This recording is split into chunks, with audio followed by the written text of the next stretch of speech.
It's also a form of like some sort of massage that they do called Rolfing. Really? Yeah, it's like a real intense kind of, they get your lymph system or something. It's not something from Thailand. Or... No, I don't know where it comes from, but it's called Rolfing. Maybe it's a guy named Rolf that I will check it. Yeah. Okay, great outfit, Flea. Thanks. Like always, cool. Thanks. Okay, you're ready? Yes. You're running? Flea, when you look back on those 33 years with the Chili Peppers, what are your feelings right now? At this exact moment, it's funny because I broke up with my girlfriend the other day, and I've been really sad about it, and I feel, I mean, I always have these feelings, but you know how sometimes when you're going through things, it can bring feelings, but make them really potent.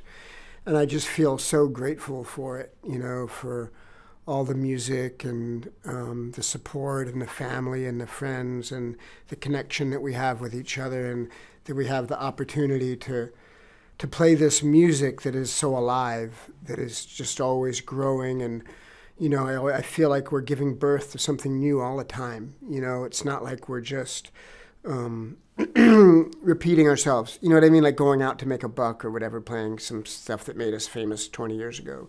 It's like we're growing and changing, and it feels, I'm really thankful for it, you know?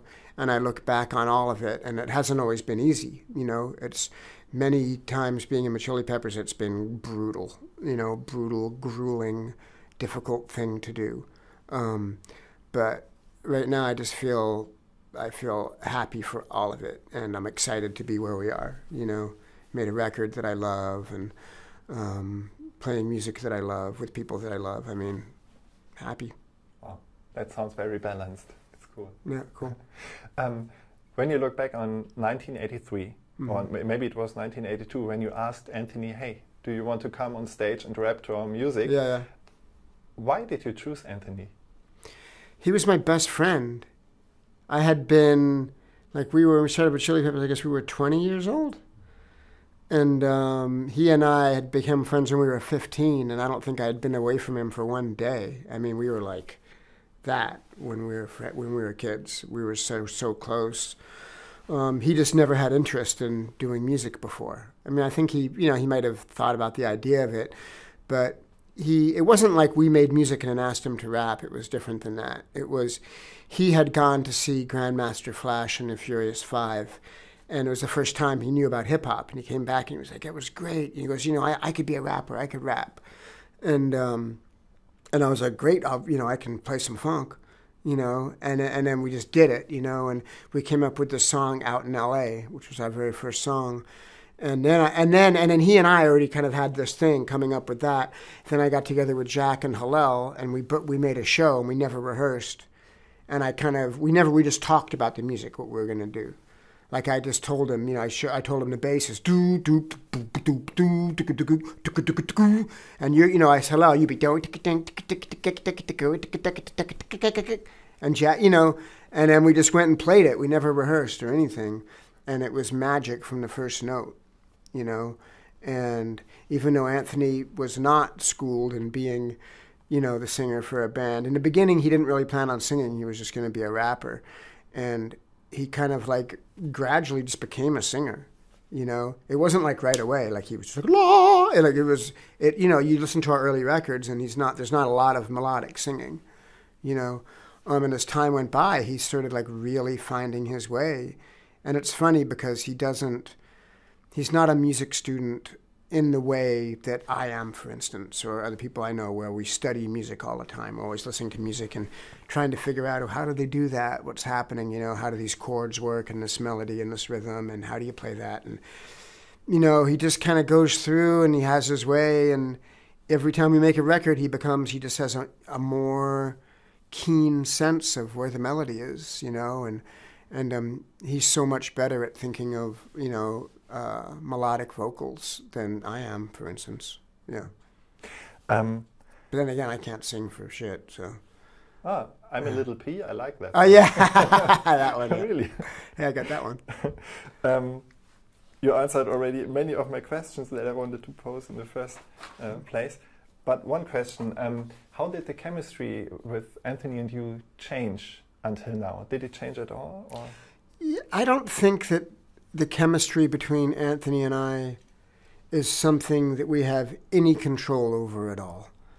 I think we met when we were kids, and it was very intense. From the first day we met, it was just intense. And, you know, we were wild and we were young and we were getting into trouble and we were doing crazy things all the time and always trying to not always cause trouble, but always make something strange happen. You know, wherever we were, if we were at a party or we were in school, or we always were thinking of what can we do that's going to freak everybody out. You know what I mean? Like, how can we mix up the energy and make it crazy, you know? We just had a mix between us that was just like that. It's almost like, you know, you take a north magnet and a south magnet, and they're very different. And they come together, and it's just like, they can't touch each other, and it's this thing. I don't even really know how to describe it. And I think maybe if I could describe it, if I understood it, that it might let the magic leak out of it or something, you know. You know, he's my brother. I love him deeply. Our relationship has been through all sorts of dynamics. Times where we didn't like each other and didn't talk to each other, to times when we're incredibly close and come to each other when we're, you know, we need someone to talk to, and you know, there's an enormous amount of love and brotherhood and just history. You know, the depth of history. There's something that you can't even, you know what I mean? It's hard to describe that even, you know, all the jokes, all the inside stories, all the things that we know. You know, when you have a relationship with someone, only you two know really what it is, you know. But the difference is you make music out of it, beautiful music, and that's actually what your new album sounded to me. It sounded like friendship. There are those, more than the last album, the recent album, melodies that go along each other and then separate again and then go against each other. And I think it's in the sound of friendship. Is this a right observation? That's a great way to look at it. I never thought of that, but it is the sound of friendship, you know. I mean, of course, with Josh and Chad too, you know, and our relationship with Josh, when we made the last record, I'm With You, he joined the band and we didn't really know each other. And we started playing, and we went to make a record. We never played a show with him or anything, and we just got together and wrote a record and recorded the record. And it was, you know, I liked that record, but we were learning how to speak with each other.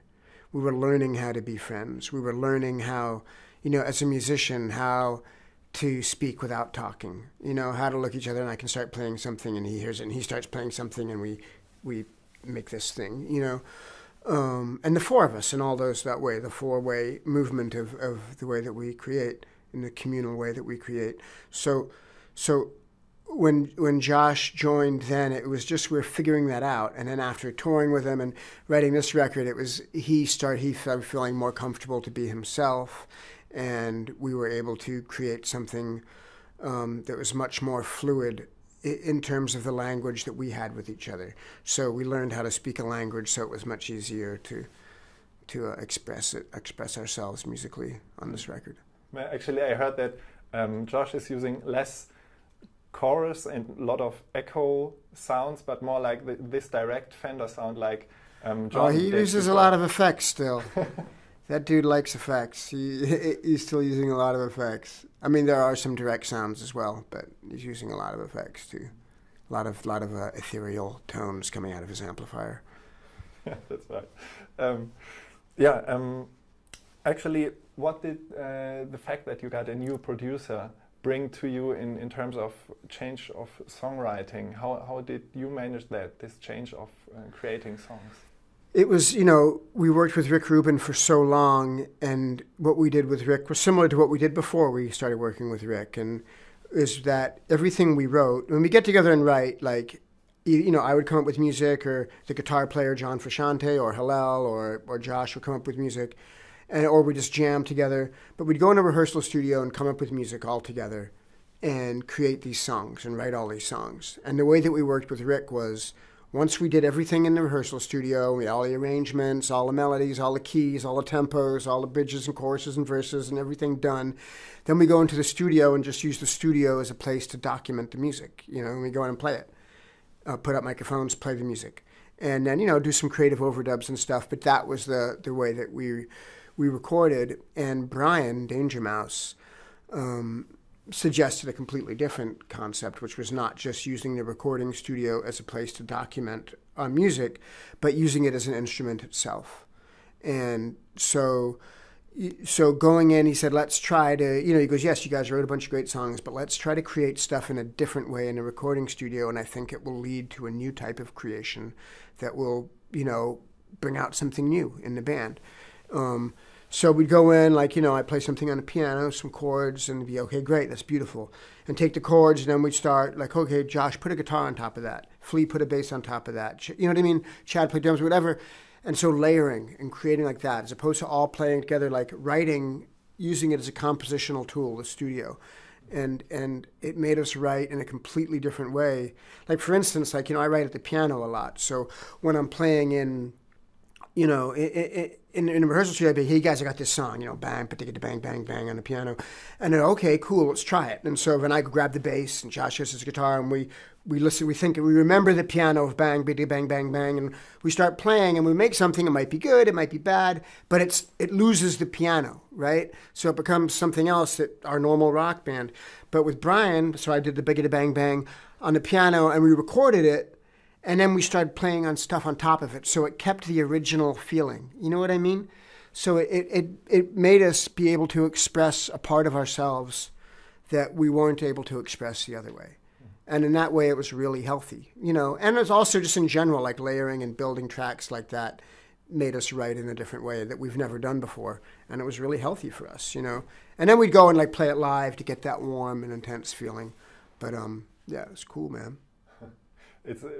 It's amazing because you are known as the live band, the jam band, and then you do something like you play over a recorded part and there's no interaction with that part as it's recorded. Yeah, yeah. The musician is dead, so to say. Well, no, it's still us playing. But yeah, but it's a different thing. Yeah. Well, we would compose like that, and then we would go and play it live. Like we'd use that as a compositional way to create. No, there was one or two things we might have kept it like that. But most everything we played live, to get that feeling. Yeah. When I saw you playing live at Rock am Ring 10 days ago, yeah, you played right on time, and I thought, wow, Flea, he's not aging. He's playing this. How do you do that? How do you defy aging? I don't know if I am defying aging. I seem to get older every second. But in terms of being physical, I'm as strong as I've ever been, or stronger. I mean, I run marathons. I'm really into physical fitness and stuff, taking care of myself. So I don't feel different in that way. But I'm getting wrinkly and gray hairs and shit. But do you notice? No gray pubes yet, though. Especially these fast parts or these fast slapping parts. You're doing them as you always did, but do you notice that you have practiced more for doing it to keep your fingers fit? No. I always practice. I'm a musician. I practice. You know what I mean? And yes, I need to practice, but no. I mean, I have to practice more to do that stuff, maybe because we don't play that kind of stuff as much. Like in the early days, every song was Get Up and Jump and Black Eyed Blonde and Police Helicopter, and I was like, and now our songs are, oftentimes more melodic, more different, different types of bass playing. But I can play anything I ever played better now. I keep getting better.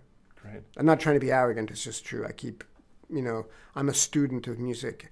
Every show is a class for me. Every recording lesson, every recording session is a class for me. I'm a student. I'm always studying and learning how to get better. I'm a very humble person. I just want to improve as a musician all the time. It's a lifelong mission. Good point. Is there anything left for you to do that you did not yet do before you die? I mean, so many millions of things. I've done nothing. I feel like I've done nothing, I feel like just scratching the surface of what music is.